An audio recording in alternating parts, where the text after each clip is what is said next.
offer your presentation. We have our copies of what we have up on the screen, so whoever wants to start, feel free, and then we'll just jump in with questions as you go, if that's okay. So, thanks, Councilman. Okay. You want to introduce yourselves again, Dave? Dave Trevisani with the National Development Council. On my far right is Bud Sweet. Bud Sweet, National Development Council. Vito Del Vescovo, UBM Parking Services. Great. Thanks for your time today. This is the first of what we hope is a regular meeting with the council to status the parking program that we're working on here in Scranton. The CDPS board approved a communication policy suggesting that we do quarterly meetings and update you and update the public at the same time on how the system is operating. That could be more or less often. The information we present today could be more detailed or less detailed depending on your pleasure. So please feel free to make comments as we work through this. Now, it's probably something that we should have instituted a little bit sooner than this. The board understands I think the board wants you all to understand that they clearly understand the importance that parking has to the community, especially the downtown community. They understand the importance of being transparent, and they're more than happy to be sharing these details with you today.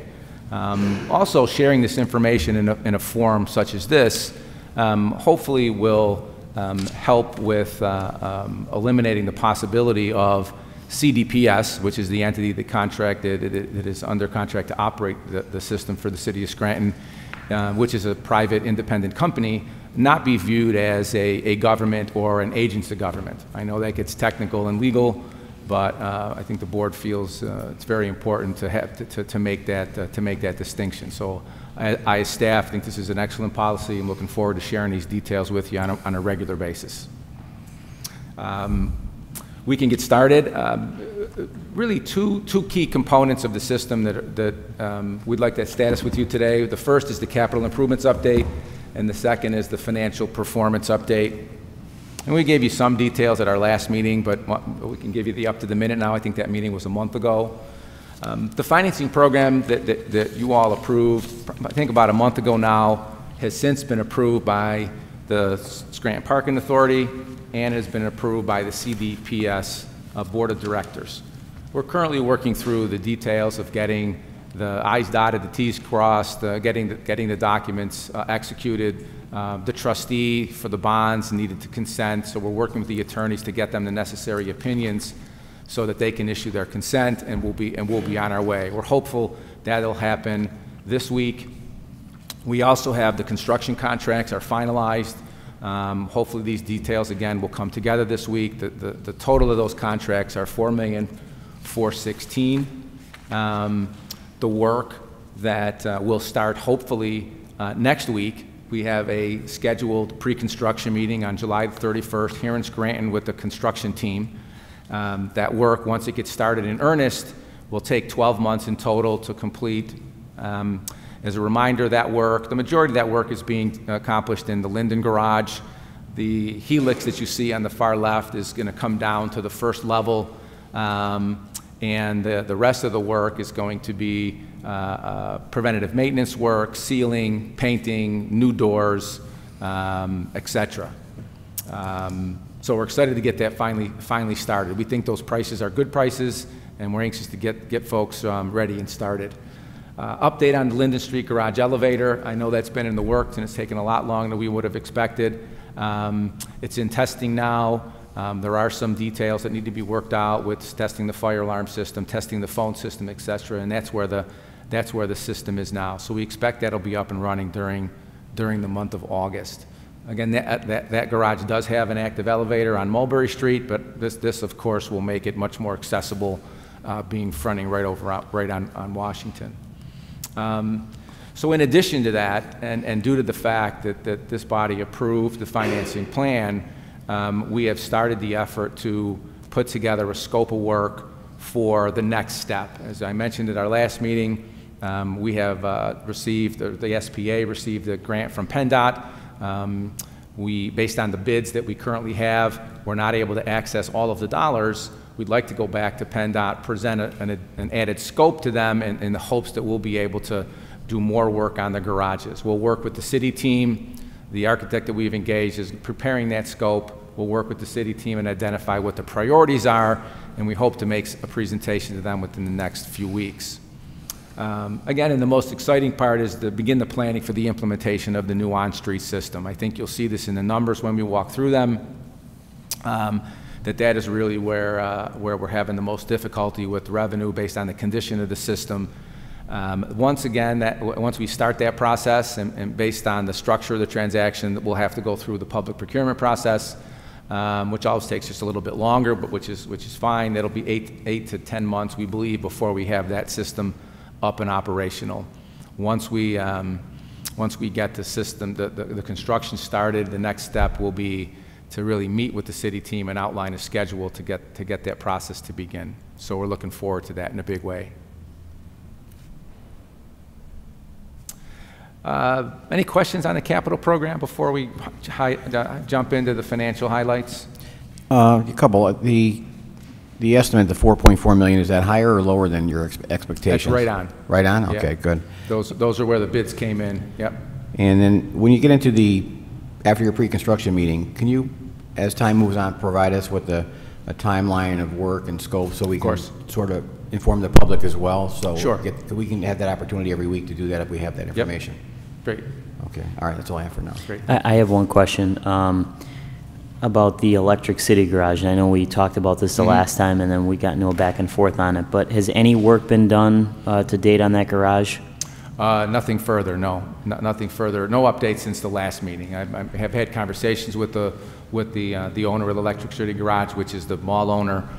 They are preparing their scope, and when they said that they would have their scope ready, and I think at the time we talked to them, it was 3 weeks. That was about 3 weeks ago. So I'm ready to have a conversation with them again and find out where that's at. Once we'll approve the scope, they'll be able to start construction. Okay. They remain behind schedule. They're supposed to be finished with the work this year, but clearly that won't happen since they haven't started. But it sounds like they're making progress, but I don't have clear evidence of that just yet. And do you know what the reason is for that, for them being behind schedule? I don't. What I was told is it just takes a long time to bring together a team to put together that scope. Okay. And the concern there for me is that, you know, I look back when we all sat at this table 2 or 3 years ago, and, you know, the parking authority is going to contribute $2.85 million toward immediate capital expenditure cost. Steamtown 300 is responsible for $2.25 million of immediate capital expenditure costs. And the way that it was presented to us was that the garage was in such bad shape that it would need to be immediately repaired. And that's where the confusion comes in, that it's taking this long to do that. I agree with that. I think we just need to keep the pressure on the owner to follow through. You know, we are the operator. One of the things that we built into our lease with the owner is that if spaces aren't ready in the Electric City Garage to meet the needs of the parkers, that there would need to be additional spaces made available in the mall garage to accommodate them. So that's the backstop. We obviously don't want to rely on that. But so we feel as though we can accommodate the parkers, but not ideally. I mean, folks want to be in Electric City. Clearly the county, when they look to move in to the Globe store, the former Globe store, will want to be in Electric City. So that's not something we all want to rely on, but we do have that option. And those monies are in an escrow account, correct? Correct. Okay. So it has to have an impact on your bottom line, though. I mean, you probably would have projected a higher occupancy rate in that garage once the work was completed than it is right now. That's hard to say. I think, Vito, I think that folks may be, based on its condition, folks may be opting to just go to a different garage rather than park in Electric City. Well, so, I imagine daily parkers would be are skipping it. Well, there's still plenty of inventory around, so I'm not sure if that's affecting occupancy levels at this point. All right, but long term it might be I agree. Long term, yeah. Yep, I agree. Right. The most immediate concern is accommodating the county workers. They're going to be starting moving into the Globe building the first week of October. We've already had meetings with the county officials regarding that move, and have let the folks at Electric City know that this is they have to be ready for them. You know, that's an interesting point. Can you explain that? So, you know, and tie that in, so the Globe store, obviously the county's moving in there. Where are they going to park, and how is that arrangement going to work? Well, they'll likely park, I mean, we don't have, we have a couple meetings with the county, so we don't know just yet how many parkers we're talking about. Some of those parkers are already in downtown parking in our garages. Some are parking in lots that are attached to the buildings that we're in. We're working with the county to try to get a handle on what kind of numbers we're talking about. Some of those parkers will come from outside the downtown, so they'll be actually new parkers to the system. So once we understand what those numbers are, we'll be able to determine what the best solution is. Do we have enough parking in Electric City based on its condition? If not, we'll move those folks over to the mall garage. Okay. Shall we move along? Yep. Thank you. Financial highlights, we touched on some of this, I know, at our last meeting. 2017 was clearly a transition year. It was the startup year. The bondholders really view this as a startup. That was a year where we are learning how the system would operate. We met our budget, and I'll show you the numbers in just a second, but we met the budget through operations and drawing money from what's called our Operations Stabilization account that was established at closing just for this purpose, to cover shortfalls in the first early years of the project. The good news is we spent a year learning the system, or ABM did, and we used the 2017 numbers to develop a 2018 budget. And as I'll show you, 2018 is better than budget through June. And I'll show you those numbers in just a minute. Some of the things that we've done to enhance revenue that have been working out fairly well is the monthly reserved area rate of $120 a month. That was actually in response to the public. Folks wanted a reserved spot. They wanted a spot on the lower level near the elevator. We were able to accommodate them in most of the garages where folks were willing to pay more to have a location near where they wanted to be. So that was really a response to the demand for those spots. Promotional rate is $65 for new customers, and a way to try to bring new customers in to the garages that were currently maybe parking on the street because they were able to, because we don't enforce after 5. A late payment fee of $10 for monthly customers.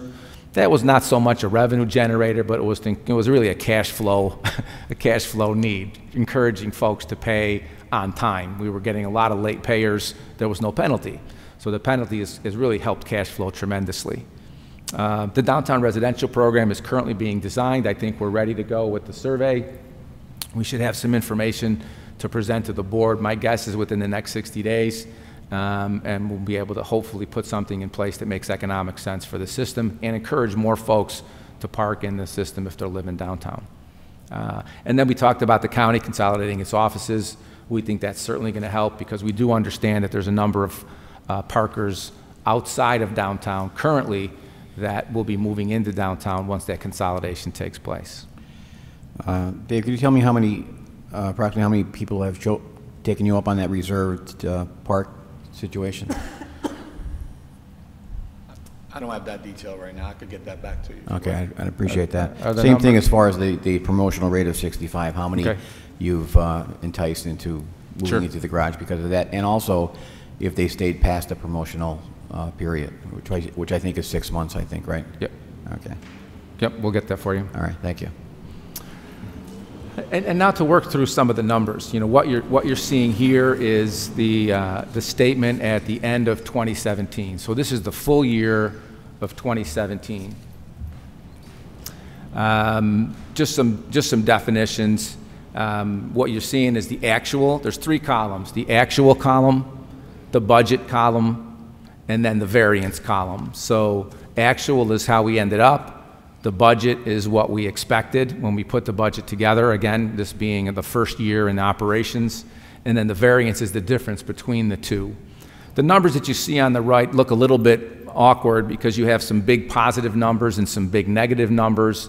The reason for that is that ABM, during the middle of the year, changed the way they categorized the line items. So to go down briefly with the line items, most of these are self-explanatory, but monthly parking are those folks who pay by the month. Transient parking are those parkers who come in and park on an hourly basis. They pull into the garage, they stay short term, and they pay for how long they stay. The direct miscellaneous income is the rental for the retail space. The parking meter is the on-street, the coins and the credit cards from the folks who park on the street. Revenue special I wanted to point out specifically because that is a line item for non-budgeted revenue, and that is the number that we brought in to the system at the end of the year in order to be able to meet the bond requirements for the bond holders. So there was in the neighborhood of $1 million in that account. We drew in $650 at that time. Now keep in mind, it's important to remember that that number is not a number that we needed to actually make the debt service payment. We're actually about break even if you look at if you do the math. If you look down that actual column and you see the 1.41 debt coverage ratio, that's the requirement that we have to meet for the bondholders. So in order to meet that, that suggests that you needed income to be 40% bigger than the loan payments, the debt service. That's what we're required to meet. So that number that we brought in was not to make payments, but to meet that coverage requirement. So it doesn't look as bad as maybe it sounds, but then also I wanted to point out that if you took away the 659 from the actual total revenue of 4.5, you get about 3.9 million in overall revenue. That's about the average over the past 5 years that the system generated. So clearly what we experienced in the first year was not meeting the projections. When the projections were put together, they were just that, they were projections. We thought we would get more monthlies, we thought we would get more in the way of transient parkers. It just did not materialize. So the revenue that was generated in 17 was very close to what the system had been generating over the past 5 years. So knowing that, when we went into 2018, obviously we adjusted that budget, and I'll show you that specifically. Where we were really missing, you'll see it's not in the monthly revenue. The monthly parkers were actually doing well. That's a good sign. I think where we missed was on the estimate for the transient parkers. I think part of that was due to the fact that the mall equipment was not yet operational in the mall, so folks were parking in the mall and not having to pay. And then the other area that we were off was on-street, and we think that's attributable to conversations we've already had about the need to upgrade that on-street system. We really believe that the breakdowns in the meters, them not being in the right spaces, and they're just being obsolete, is just hurting the revenue. So we do believe that the great decision to upgrade that system, I think that's going to help tremendously once that goes operational. So I don't know that we can pinpoint it exactly, but I think that we really feel that those were the reasons why we were off budget. Now, for the on-street parking meters, you budgeted 1.9 million roughly. And what went into that? Was that based on past performance? That's correct. Okay. I think there was an estimate for increase because I think we did raise the rate a slight amount, maybe, I don't remember the details now, but we did raise the rate slightly. I think the idea was that we would be able to put in more meters, that we would be able to add to that. That just didn't materialize. Right. So the budget rate was a little bit inflated, even above what it was getting in previously, plus the fact that, as you know, a lot of times when you raise rates, you actually earn less income because people have decided it's punitive and they're going to park somewhere else. That's probably part of it. Right. And what are you basing, okay, so you're saying if you upgrade the parking meters, you expect that you might be able to meet something like $1.9 million? Is that what you're saying? Let me look at next year's, Vito, you're going to have to help me here. I think that, remember that these numbers are a little screwy because of the way that the accounting worked last year. So if we looked at next year's budget, oops, this is the 2018 budget, I think the parking on street is the 1.14 number. That is the parking meter and credit cards line item. So actually the 114 and the 399 should have been flipped. That's actually an error. So the 399 is recovery revenue. If I'm looking at the far right column, The 399 is the recovery revenue budget. The $1,144,000 is the on-street Parking, okay, that makes more credit sense. card and coins. All right, so you're running close to that projection. You're not We are- that far off. Right. from So if you that. so if you look at this budget, I mean, June was the best month we've had to date. Now, it actually looks a little better than it is because in the revenue special, that included in there is an insurance claim settlement that was received for a sprinkler break in that happened last year in the space next to the ABM offices. So we're going to need to spend that money to make the repairs. So that's not new revenue. That's money that's going to have to be spent. So if you look at year to date, now in the left three columns, actual budget variance, total gross revenue, 194,082. That's the amount that we are better than budget for through June. Now, if you take out the 157, we're about 30,000 better than budget through June.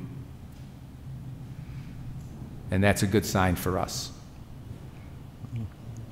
So all positive numbers, again, you'll notice in the year to date. If you look at the variance number for current period, all positive numbers except for recovery revenue, which has always been a challenge for us. I think we're still working with the magistrate to try to better that system and better collect folks who are non-payers who get tickets.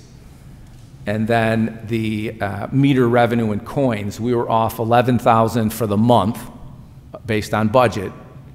And if you go straight across, we are worse than budget by $46,000, almost $47,000. That's probably the weakest part of the system is the on-street coins and credit cards. And how long will it take to upgrade? When do you see that coming into full Once we effect? get started in earnest, we think it's 8 to 10 months. We think by next summer that should be operational. You know, we're gonna have to be, which is understood. We'll have to follow public procurement procedures. So that usually adds a little bit of time, but we still think that that's doable. You know. Yep. Yeah, absolutely. I would say probably 8 to 10 months, yeah. That's typical of what we see when we do this. And you would expect, and we talked about this before, that expenses will be reduced on that side as well with the new system. That is correct. You want to elaborate, Vito? Yeah, I mean, we anticipate some expenses to be, definitely to be reduced. And the main difference is, Vito, you have to help me with the technology here. It'll be pay by plate, so Right. we really will be saving on, you know, labor, we'll be saving on administrative costs, just because. Well, also, when people pull out of the parking spot, it's reset back to zero.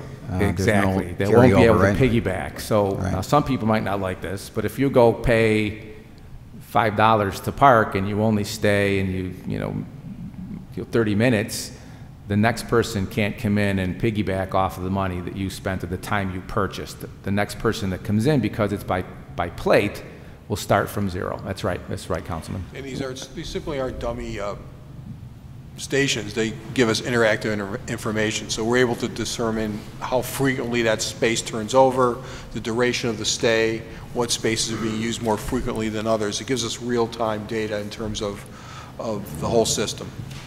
Do you anticipate when the kiosk system is in place that we'll have a conversation about the rate structure?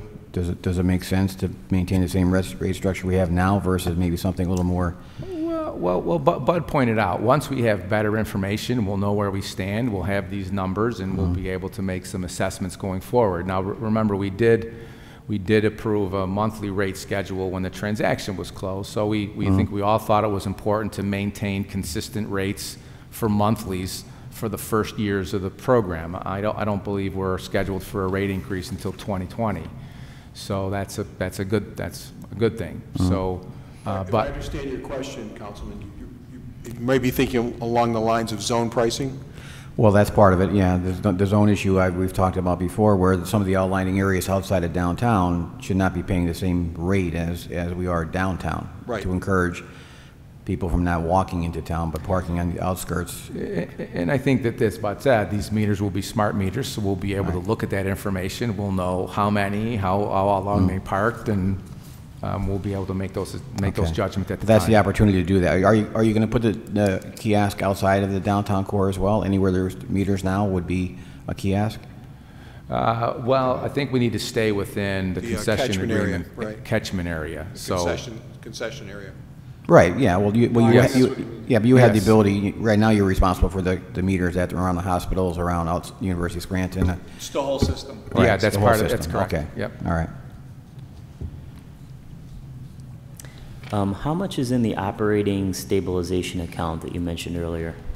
I offhand? think it was, I think, don't quote me on this, but I think it was capitalized at just less than $1 million to start. So, happy that we didn't need to use it all.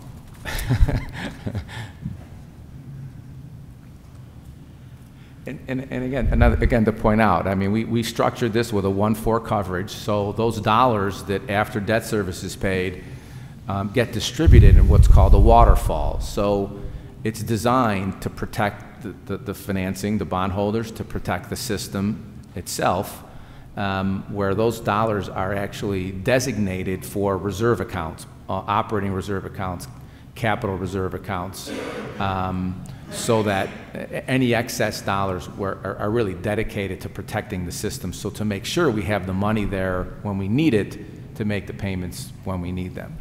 So the fact that 2018 is doing where it's at, I think we feel good about that. Can we get a revised copy that doesn't have that error in it? Sure. Okay, thank you. You sent it to me today. We can send it. We'll send it around. All right. So basically, you're committed to doing this on a minimum of a quarterly basis. We've asked, Yes. that's something I think that we feel is important. The public obviously feels it's important. It wasn't exactly a root canal, so I'm sure you could come back in the next quarter and do it again. Yep, We glad to. appreciate that. I think financially we're trending in the right direction. I think hopefully as far as sharing information, we continue to trend in that positive direction Great. as well. Same. I think the board feels the same way. Good.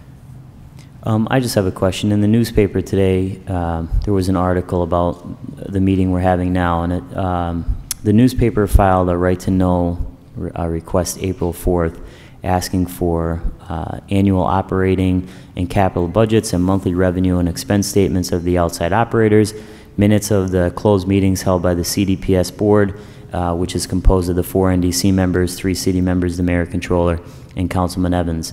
Are you going to provide that information? We actually put together a package of relevant information and provided it to the city and the SPA this weekend. Okay. And you're going to provide minutes from those board meetings? Actually, we're working with our legal team to determine how we'll actually respond. And to my earlier comment, I think we want to make sure that CDPS isn't viewed as a government or an arm of government. So, the response that we provided to the right to know request was one that we were advised to provide that response in that way for that very reason. So the CDPS board is very willing to be transparent and share this information as much detail as possible, but it's very important to know that there needs to be, because of to respect the legal structure of the transaction, that CDPS remains an independent, not a governmental entity. So how we'll officially respond, I think that's in the attorney's hands, but we have no problem sharing the information. So, but everything why else, we want to have these you meetings. put together a package and you provided that information to the board. We All sent right. it over the weekend. All right, so really the only thing we're working out at this point is the minutes, the issue of the minutes. Correct. All right. And then could you just check through over the since you took over here, what were some of the biggest hurdles that you had to face as the operator? Oh gosh, I'll need some help. But you want to share? I think, well, let me just start. Really, it was just getting our arms around the finances. We had a bit of sketchy historical data, so we had some projections. Mm-hmm. We had estimates of what we thought was being collected and what it cost to operate the system. But if remember that the system was in receivership, and so being able to understand what it took to operate that system, what it cost to operate that system, and what revenue was generated was really the key thing. And then on the operational side, Vito, you can talk about just the dealing with getting the new equipment in and et cetera. Yeah, and before I turn it to you, I was just saying, overall, because I was brought in about a year ago, given my proximity and having worked on parking garages that NDC had financed over the decades. And this, again, is not criticism, it's just an observation. There was a lot of deferred maintenance, a lot of deferred capital expenditures. And, you know, David went through the presentation, so what you're seeing now are things that have to be done because they couldn't be done in the previous year. So that's taken time. So they really had to understand what those needs are and to prioritize those in order of them being done was important. And as far as operations, I think, and Vito can get into this more detail, I think there was a need to regularize or standardize protocols and procedures, both in terms of on-street and off-street parking. Yeah, definitely. Procedures was a big issue. The equipment that we inherited was just really in bad condition, both on-street and off-street. The conditions in the garage were in bad condition as well. So we've addressed most of that stuff. But obviously, the on-street equipment we haven't addressed yet because, well, we have addressed it to a certain degree. The reality is you need new equipment in the on-street, but the off-street equipment now is working great. So those were some of the biggest hurdles. Yeah, I think Bud pointed something out that maybe needs to be just highlighted again, and so to be that with the procedures, it's being consistent. It's letting the public know what to expect on a regular basis. So when you come in the system, you want it to be safe, you want it to work, you want to know what to expect when you pull into that garage or pull into that space, and that expectation sort of, you know, unfortunately got lost over the years. And I think we're hoping to build some trust with the public over time as we improve the system. That's the goal. Okay. Thank you. Thank you. Anybody else have any questions, or we're going to wrap it up? All right. Well, thanks. We really appreciate you coming in. This is hopefully the start of a new day and getting the information out to the public and as well as City Council. So we really thank you again for coming. Thank you. Thank you. Thanks for the time. All right. Bye.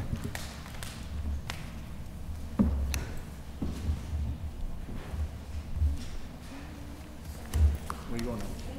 Airport.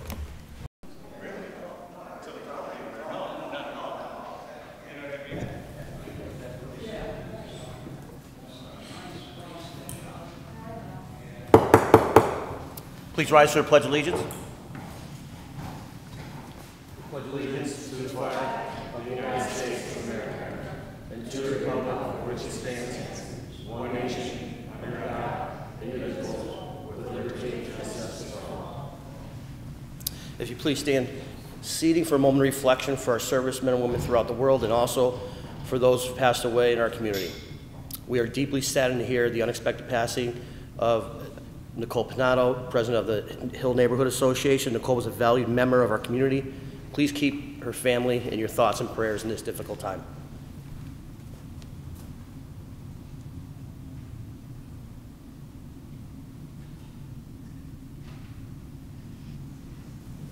Thank you.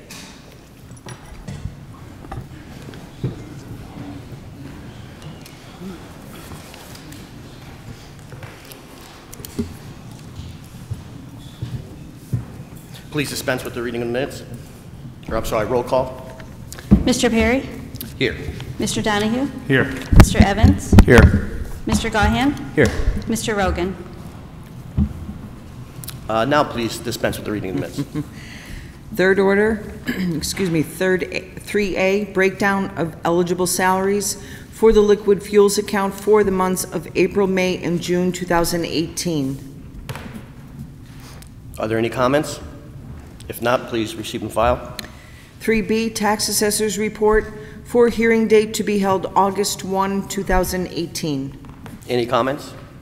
If not, please receive and file. 3C, controller's report for month ending June 30, 2018. Are there any comments? If not, please receive and file. 3D, minutes of the non-uniform municipal pension board meeting held June 20, 2018. Are there any comments? If not, please receive and file.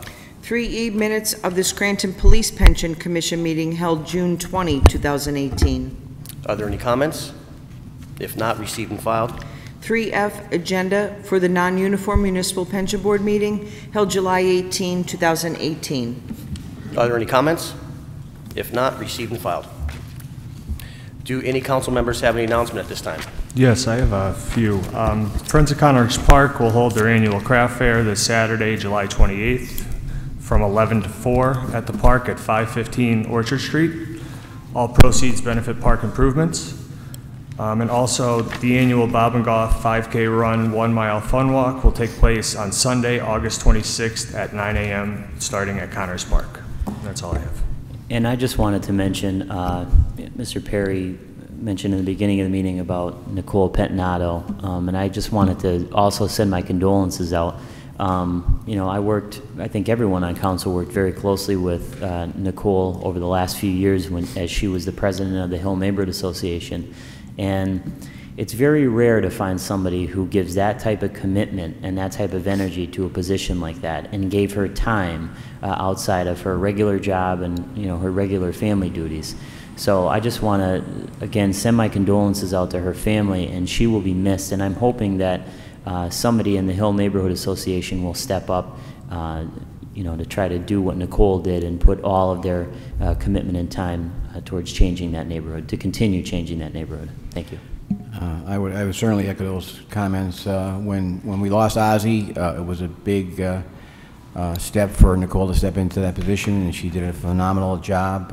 The Hill section was very lucky to have her, and she will absolutely be missed. As a former president of a neighborhood association, I know how much time and energy goes into that position, a volunteer position, of course, that you don't get paid for, but you get a lot of self-worth and self-reward for the actions you take. So my condolences to Nicole's family and her dear friends.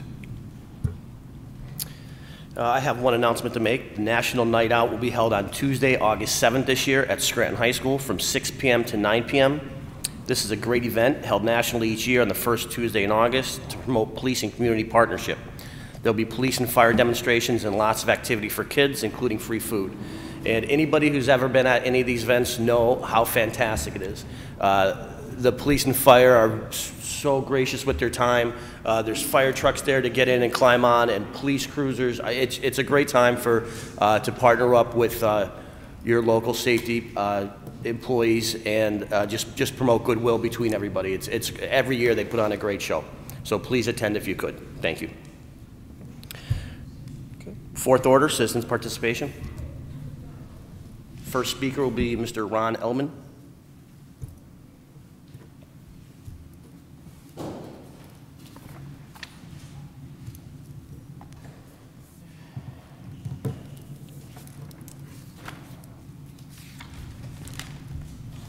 Hello, Council. I don't know whose idea it was to have a meeting in the middle of the morning. You know, some people are asleep this hour.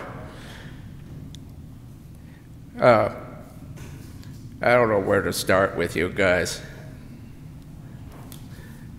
I guess I could start with that offensive humor I heard during the week that some council members want to be our next commissioner. You certainly can't run on your record as councilman, because it's dismal for the people of this city.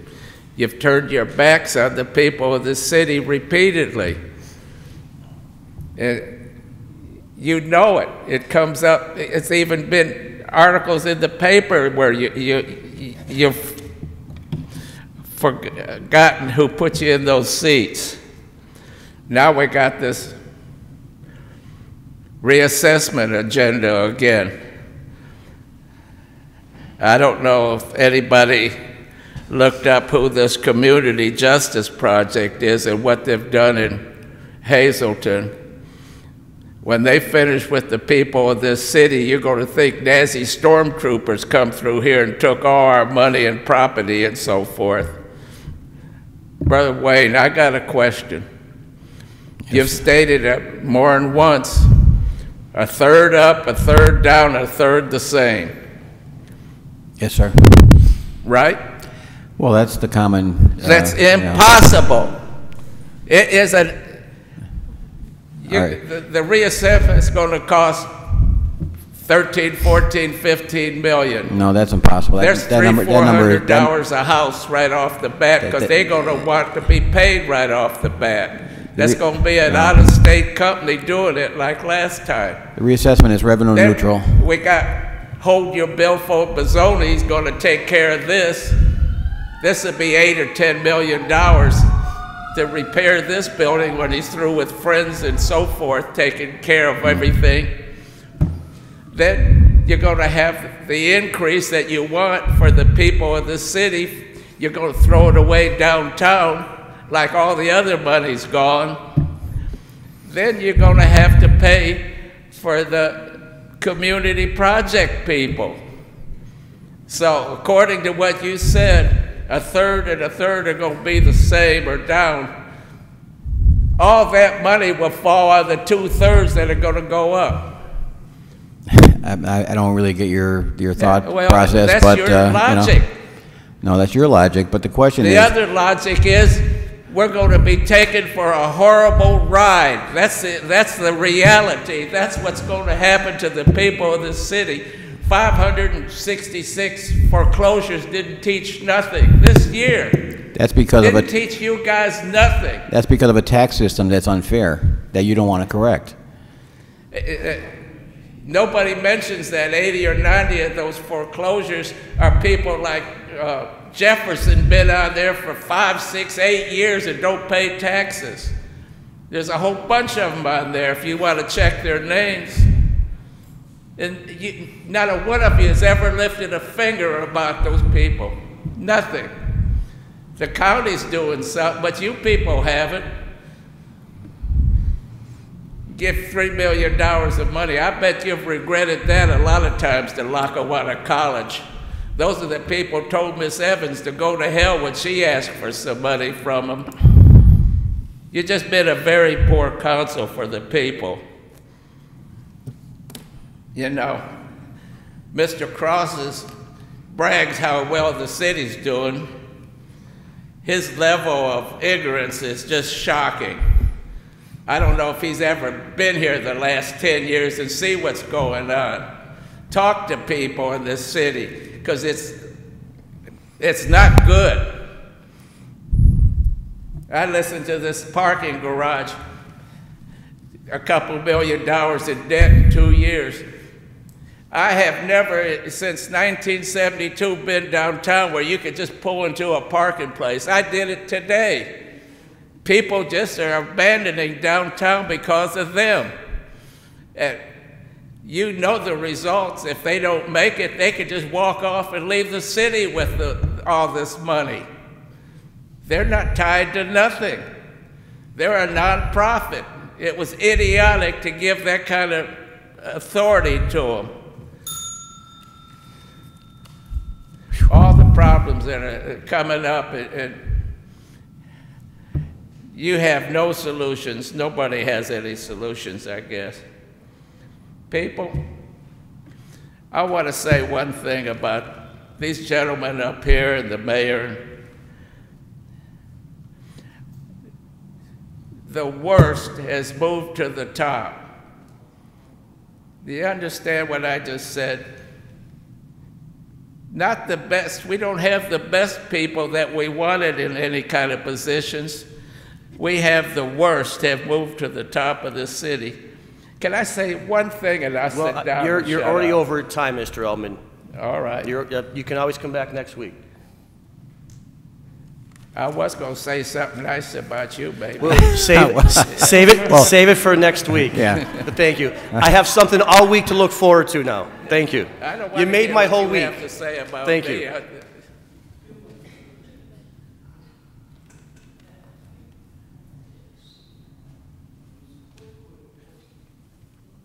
John Honowanitz.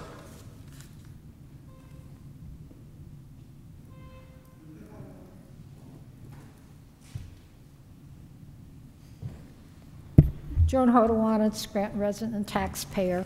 This is a new program I'd like to point out from the Scranton Public Library, the pop-up library. This is not the bookmobile. This is some kind of wagon. The Scranton Public Library will be popping up in several locations across Scranton. During the pop-up, you can borrow library books and movies from our wagon, return items from any county library, sign up for a library card or check your account for due dates, receive technical help for your digital devices. They're going to teach me how to use my cell phone. Ask research and genealogy questions, sign up for library programs, and find calendars for the branch libraries. This is a library coming to you, so you don't have to come downtown. Locations, the Scranton Co-op Farmers Market, every Wednesday from now until October 3rd, 12 p.m. to 3 p.m. Citizens Savings Bank at 101 Wyoming Avenue, every fourth Friday of the month until October 26th, 11 a.m. to 2 p.m. And the Wayne Bank, 216 Adams Avenue, every other Tuesday from July 31st through September 25th, 11 a.m. to 2 p.m. So, hey, you got some free time during the summer, your kids got some free time, the library will come to you. So use it. 7 days until your last meeting before the summer recess. So, do we have any status on the city's audit? We didn't meet with PLs this week, so we'll find out Okie next week. dokie. How about the Arcadis stormwater study that was due last October, November? The same. Okie dokie. Two key pieces of the puzzle for preparing next year's budget. And speaking of the budget, are we going to have a proposed capital budget which will show, among other things, renovations to City Hall for 2019 forward? We don't know yet until we get that information as far as what it's going to cost. Let's hope we do, because I'm sure there are other capital projects other than City Hall that need to be addressed. Remind everybody that July 30th at 10 a.m. in here, Council Chambers, the opening of bids for sidewalk reconstruction project for police headquarters. Now, if memory serves, we put in a brand new sidewalk when we built that headquarters, which wasn't that long ago, and then we redid the sidewalks because they crumbled, so now we're redoing the sidewalks again. What is the problem with doing sidewalks for police headquarters? I don't see sidewalk in front of City Hall being redone every few years. What's going on here? Hopefully this time it will last for several years to come. Also on the 30th of July, your caucus will be for the status of the recovery plan, correct? Yes. Hopefully everybody will either come downtown or tune in. And my final question is, since we have 3 city residents who have initiated a lawsuit against the county to force reassessment, does the city plan to join in on that lawsuit? Or are you going to stand by as interested bystanders? So maybe you can answer that during motions. Thank you. Thank you. Next speaker, Marie Schumacher.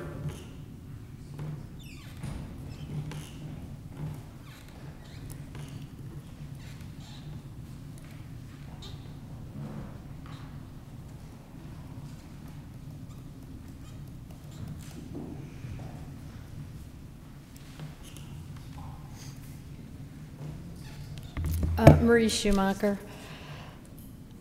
You know, listening to Joan fits right in with what I was thinking. You know, we ask several of the questions on the, I don't know about you people, you're all a lot younger than I, except perhaps Mr. Evans.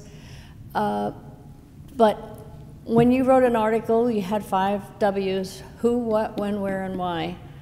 When we ask questions here, Joan just asked, where is the audit? Okay? We've been asking that for a long time from this podium, probably 15 years personally. We know the who, we know the what, we know the why, or the when, but we don't know why. Why is this late? Why was it just accidental? We've hired people to come in and help. Last year, coincidentally an election year, it came out early. And now here we are this year, and where is it? I'd really like to know. And Mr. Evans, did you bring me the cash flow chart that you were going to get at the PEL meeting last Monday afternoon? No, I apologize. I don't have it with me. Can you, if you don't mind, if you can send me an email to remind me exactly what you want, and I'll make sure I get it for you next week. Can't you email it? Can't you scan it in and email? It's only a one-page document. No, just to right? remind me of that, but I'll get it for you. Don't worry about it. So that's one. There are others. Arcadis, what's the matter? I mean, Mr. Bolzoni himself, it's in writing, said 10 months. Why? What went wrong? And when are we going to get it? That's also still legitimate. Right. The but last delay I knew of was, I'll talk about it when okay, I mean, I find it interesting. You know, Mr. Evans and Mr. Rogan was in such a great urgency to go to court. He and Mr. Menor, I ran into them at the county a long time ago, last year, to get the Pennsylvania State Highway material on the double pension. We know what happened. We don't know why. Mr. Rogan said, well, we can't talk about that. That was never the intent. As I understood it, and again, as it's in minutes, it was to find out what went wrong and suggest procedural changes so it won't happen again. He said, he promised it would be here before the recess. Last week, he backed off that. But he said he'd be willing to talk about it. He didn't talk about it last week after we took our seats, and today his seat is empty. I mean, what is going on? Why are all these things falling through the cracks?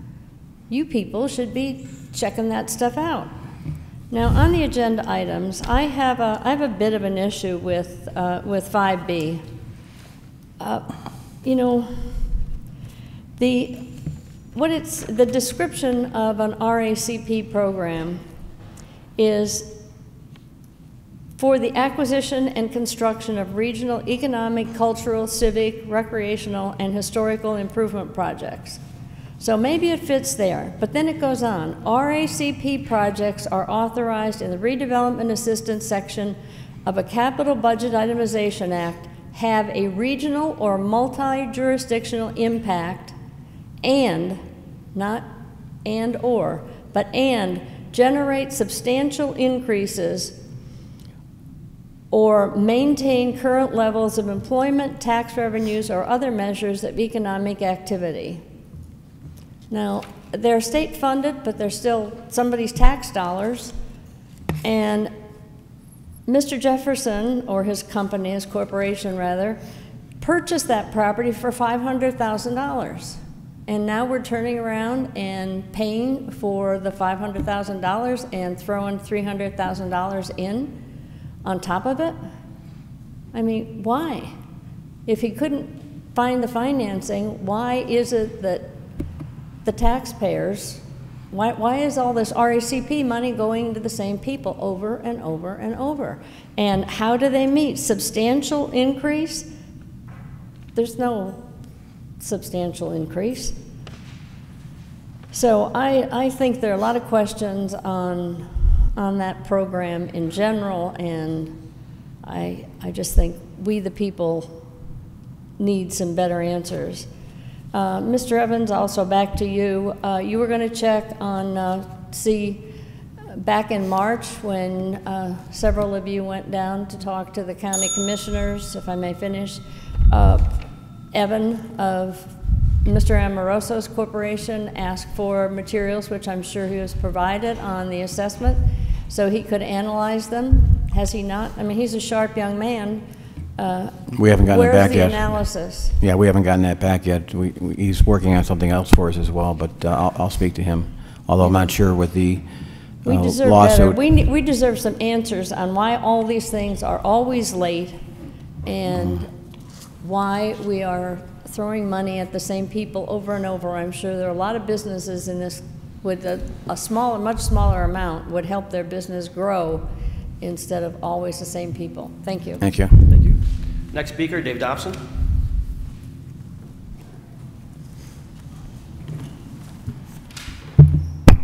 Day Council, Dave Dobson, resident, taxpayer. Once again, I'd like to call on the various entities that are taking the city to court over certain fees and taxes to take the state and the county to court over the 35% tax exempt in our town. That is certainly excessive if you're at all of reasonable consideration. And it's time that we hold the principals involved in many of these dealings accountable. You can't go back and tell somebody they have to repay 8 or 10 years of double pensions or whatever.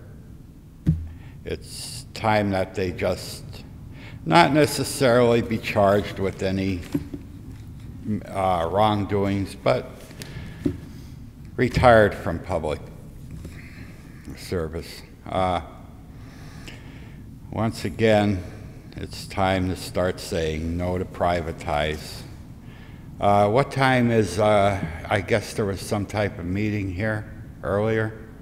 What time will that be broadcast today? Is that broadcast now? It was live. I know they were here taping it, so I'm sure it'll run right after our meeting tonight. Would it be broadcast at 8 or whatever time it was? What, 6 o'clock tonight, or? I would imagine they'll run it right with the council meeting. Because we kind of skewered the times here with the change in the council meeting. I also have to question Pell for not advising us that these potential lawsuits and certain laws banning the sale of public assets. There's one on the sewer authority. Why didn't they make people aware of that? They're supposed to be advisors, so it's about time they advise. And as far as our county is concerned, they're spending like sailors in port on leave. I mean, we have millions going into the former Globe store. They just bought one of my doctor's offices, and I see some concern in some faces there. No consideration was given to the various services and the fact that it has regular, dependable bus service there. One place is a foot and ankle center, so you certainly don't want to walk a mile to the doctor's office after you jump out of a bus. It's wrong. So hopefully they'll do something and come up with some kind of situation to compensate those people. It's really, they just keep sprawling out over Scranton. Once again, they're not a nonprofit, they're tax exempt. So once that building is purchased by the county, they go off of the rolls and never to return, probably. They were private doctors' offices, and this is up on the Wyoming side of the Wyoming Avenue side of the county jail. It's really getting okay. They can save a couple of bucks, but what about the other people? And once again, say no to authoritarianism. They sound great, like everybody's just gonna vote for or obey a law. And in some cases, here we have some ex-felons fight for the right to vote. Now that's what I'm talking about. You lose your right to vote, you lose your right to student loans, you lose your right to public housing, you're locked out, you're an ex-felon, no, we don't want you there, and it just goes on and on and on, and in some cases, Down south, it was typical for them to eliminate people of race by arresting them for some trumped-up charge and charging them with a felony. By the way, Virginia was just 2 or 3 years ago, if you were a felon, you finally gained the right to vote by the Democrat governor. The guy before that, he was a convicted felon until the Supreme Court overturned it. Thank you. Have a good day. Thank you. There's no other names on the sign-in sheet. Anybody else would like to speak? Fifth order, 5A motions. Mr. Donahue, any motions or comments today? Yes, I just have a couple issues to pass along from a couple neighborhood meetings I attended last week. I will be passing along a couple issues to Chief Graziano.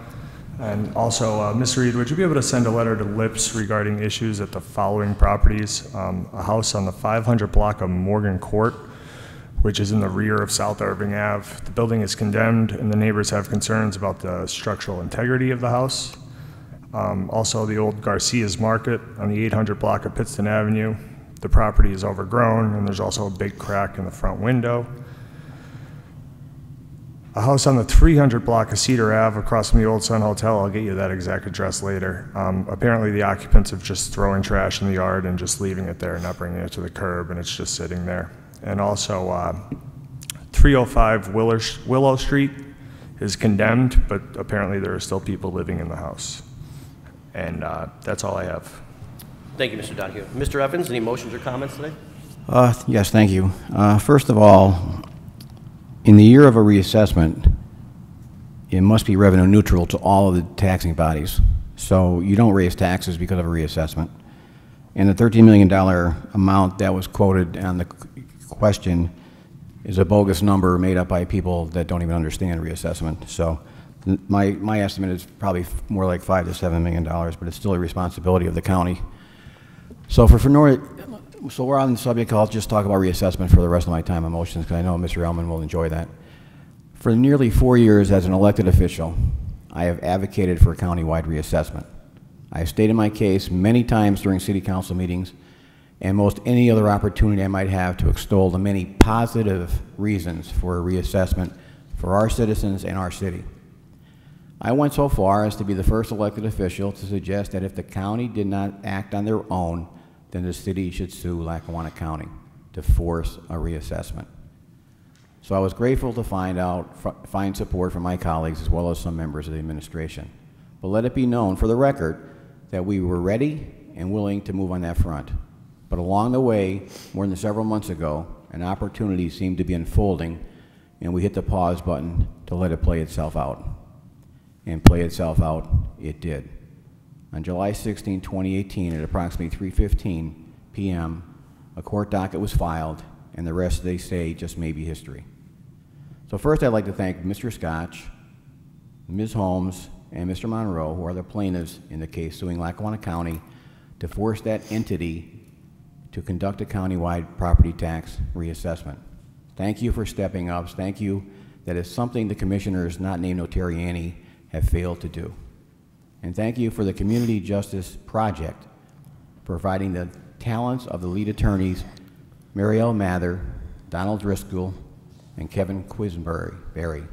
I am confident that they will provide proof, beyond a shadow of a doubt, that Lackawanna County has severely and repeatedly violated the Pennsylvania's Constitution Uniformity Clause, as well as the Equal Protection Clause of the 14th Amendment of the U.S. Constitution. This violation of the 14th Amendment is very interesting. Let me explain why by telling you a little bit about the Community Justice Project. First, let me read one line from their mission statement. Our mission is to protect the civil rights of low-income people. Let me repeat that. Our mission is to protect the civil rights of low-income people in Pennsylvania. This organization, whose primary purpose, as their mission statement clearly says, is to protect the rights of low-income people, and because of that, they have decided that a countywide reassessment is a way to further that mission. There is no doubt that they know what I and others have been saying and have known for quite a while, that tax inequity hurts the poor.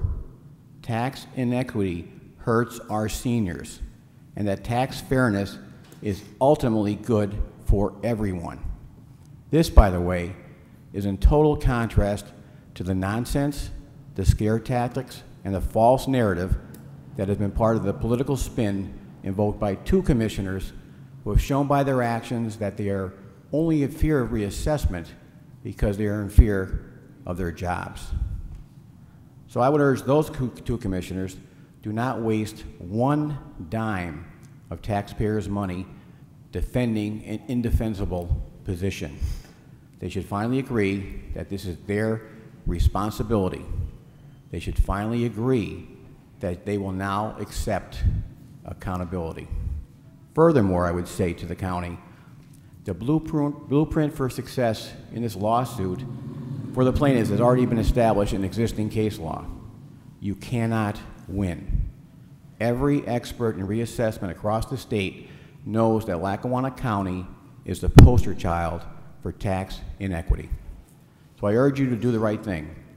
Finally do what you were elected to do. After all, it has always been part of your job description to ensure tax fairness for all. Reassessment for the city of Scranton would be a game changer in both fairness and in future growth. So as this trial begins, it promises to be quite a show. But I plan on having a front row seat every step of the way. Unless, of course, at least two people in the commissioner's office finally come to their senses. In the meantime, I won't hold my breath. That's all I have for today. Thank you, Mr. Evans. Mr. Gahan, any motions or comments? Yes, thank you. First, I just want to ask Mrs. Reed if we can ask the administration for a follow-up on Al Young's property on Wyoming Avenue.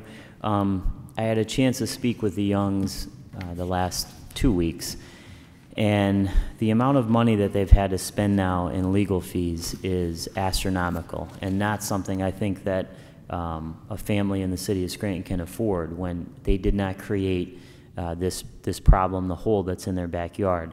It seems that the city is hung up on the hold harmless part of the agreement, and there's a disconnect there. But if we can get an update on that, I would appreciate it, because there's a lack of communication between both parties, and I am seriously concerned about that. Second, I believe it was asked last week about the, Mrs. Hodowanitz asked about the paving project, the city's paving project. We did receive a memorandum from the business administrator. So the project is being awarded to American Asphalt for a total bid of $1.839 million. The project funding will be derived from three sources. As was mentioned last week, the Public Works roadway improvement budget in the 2018 budget is $875,000. The city received funds remaining from the defeasance of the 2012 and 2013 bonds via transfer from the paying agent at the time, M&T Bank. The total amount was $710,780.82. Those funds were assigned by City Council through Ordinance 133 of 2017 for roadway improvements through the creation of a special cities account specifically for that purpose. And then the third component, and I think it was asked about last week, the city's 2018 liquid fuels allocation was $2,307,505.30.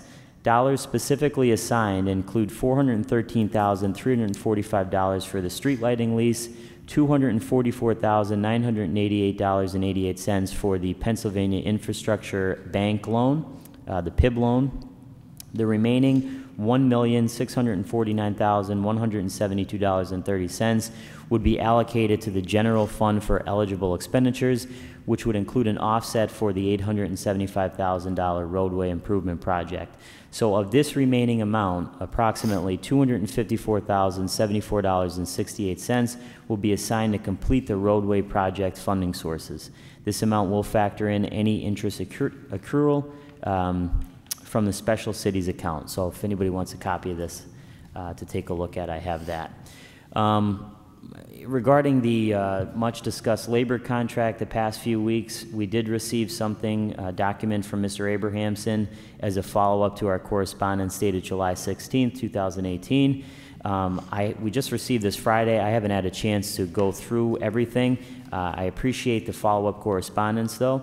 I will be asking, Councilman Donahue and I are meeting with the city solicitor tomorrow evening, and I am going to ask that this contract be rebid for a number of different reasons. But the biggest reason is, back in 2014, as I mentioned last week, the city issued an RFP. Fast forward to 2018, and really the only difference in the RFP was a line that was added, giving preference to firms who know and understand the unique culture of Scranton's labor unions. And I really don't think that was fair, and that may be the reason that we only received 2 bidders for this contract. So I am going to ask that it be rebid in the interest of getting more firms to bid on that contract, and hopefully the law department will go along with that, and I'm sure we'll be discussing that next week. This was also brought up last week, but I just want to say it's becoming harder and harder for me, and I think other members of council, to ignore the complaints that we get about the licensing and inspections department, specifically that they do not return phone calls. The director of licensing and inspections, Mr. Hinton, does not return phone calls to people. And you know, this isn't anyone attacking Mr. Hinton, but this is a fact, and Councilman Donahue can attest, and others can attest, that when we go to neighborhood meetings, this is literally the #1 complaint. So I do want to read into the record a letter that I sent to Mayor Courtright, just to let him know that I continually receive, when attending neighborhood group meetings, the fact that the licensing and inspections department does not return phone calls, in particular the department director. I was just stopped before the meeting by a gentleman who was a contractor for 50 years. He gave me his card, and he's having trouble pulling permits and getting return phone calls. So I would hope, and I think it's unique that the legislative branch of government will get involved in this way, but I would hope that the mayor takes these concerns from this council seriously and starts to address this, because everywhere I go, I hear it at least once or twice a week from different people. Mr. Cerebro last week mentioned the North Kaiser Avenue and North-South Road intersection. There was issues there. John Pocius, who's our city engineer, his office went out and did a site visit. Just want to read a section of the letter that he sent to the city solicitor. He says, our office is very familiar with this intersection and performed a site reconnaissance visit on Saturday, June 20th, 2018. North-South Road intersects North Kaiser Avenue at a severe skew. Our office ran auto turn for a passenger car, city bus, and WB 67 tractor trailer. Only the passenger car is able to make a left-hand turn, but only by encroaching on the right shoulder of North-South Road. The city bus and WB 67 tractor trailer cannot negotiate a left turn. Therefore, based on the information currently available to us, and also upon our professional engineering experience and knowledge, it is our opinion, with a reasonable degree of engineering judgment, that the following recommendations be implemented. And they're asking that the city install a no left turn sign below the existing stop sign, and that is going to require approval of ordinance by city council. So we should be seeing this hopefully very soon, but I just wanted to make Mr. Cerebro aware that they were looking into that issue. And that's all I have this week. Thank you. Thank you, Mr. Gahan. And very briefly, I had some complaints on a stop sign that is not exactly where it should be. It looks, I don't know if it was weather or wind or what happened to it, but that needs to be, it needs to be put back upright. It's kind of at an angle. That's at the corner of Pittston Avenue and Kane Street. Also, I'm aware there was many accidents in that area. There's a one-way street that butts up against a two-way street. So between that and that Kane Street is the very first crossing intersection. And a lot of times there are cars coming up the wrong way. They miss where the two-way turns into the one-way. So if we could send a message out to Officer Mitchell, maybe do a traffic study. Is there something that we can do to make that transition from two-way to one-way more apparent? I know I don't want to say an ongoing issue, it's just the way that the street was engineered and developed and built a long time ago. But there's got to be a better way to secure that area for drivers on both sides. And that's all I have for today. Thank you. 5B for introduction of resolution authorizing the mayor and other appropriate city officials to apply for and execute a grant for the Redevelopment Assistance Capital Program through the Commonwealth of Pennsylvania's Office of the Budget in the amount of $800,000, accepting and dispersing the grant, and coordinate the use of the grant funds with Scranton Samter LP for the project to be named the Samter Redevelopment Project. At this time, I'll entertain a motion that item 5B be introduced into its proper committee. So moved. Second. On the question? Yes, on the question, I just want to read what this project will entail from the backup legislation. This $800,000 will go towards the rehab of the former 5-story department store building into 24 1- and 2-bedroom apartments with modern layouts and amenities. Downtowns require people living in them to succeed. Bringing 24 new units to the 100 block of Penn Avenue means more than 30 people living in this building and walking in and out on a regular basis. In addition, the return of ground floor retail to this marquee corner will translate into even more people on the street, job creation, and tax revenues. I think this is a great project. I think it's a great reinvestment into the 100 block of Penn Avenue, and I think this adds to the already growing chorus of people and businesses that are moving into this area. And as the backup says, I think this will translate into a catalyst for this block of Penn Avenue and even further into downtown. And it's a great addition as well, if we remember from a few weeks ago, the money that we received from the state for the 300 block of Adams Avenue. The Scranton Counseling Center is moving over to Cherry Street in South Scranton. So I think this is good news. Thank you. Thank you very much. All those in favor, signify by saying aye. Aye. Aye. Opposed? Ayes have it. So moved. 5C for introduction, a resolution appointment of Pratesha Patel, 678 Adams Avenue, Scranton, Pennsylvania, 18510, as the alternate #1 member of the Board of Zoning Appeals for the City of Scranton. Ms. Patel will fill the alternate #1 position that was vacated by Paul Marks when he became a regular member of the board. Ms. Patel will fill the unexpired term of Mr. Marks, which expires on July 1, 2020. At this time, I'll entertain a motion that item 5C be introduced into the proper committee. So moved. Second. On the question? On the question, I just want to submit for the record that Ms. Patel has submitted a resume, a letter of interest, and was vetted by our Treasury Department, and she's cleared of any fees or taxes that she owes this city. All those in favor, all those in favor, signify by saying aye. Aye. Aye. Opposed? Ayes have it. So moved.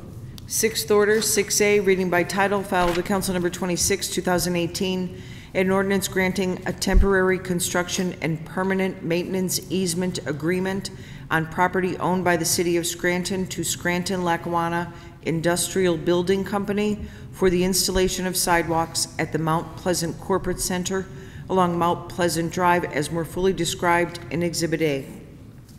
You've heard reading by title of item 6A. What is your pleasure? I move that item 6A pass reading by title. Second. On the question? All those in favor, signify by saying aye. Aye. Aye. Opposed? Ayes have it. So moved. Seventh order, 7A, for consideration by the Committee on Finance for adoption.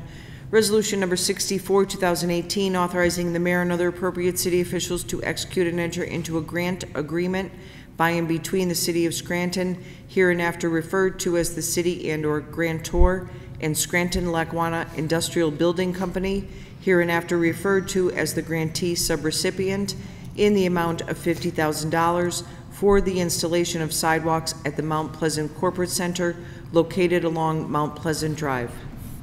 What is the recommendation for the chairperson for the Committee on Finance? As chairperson for the Committee on Finance, I recommend final passage of item 7A. Second. On the question?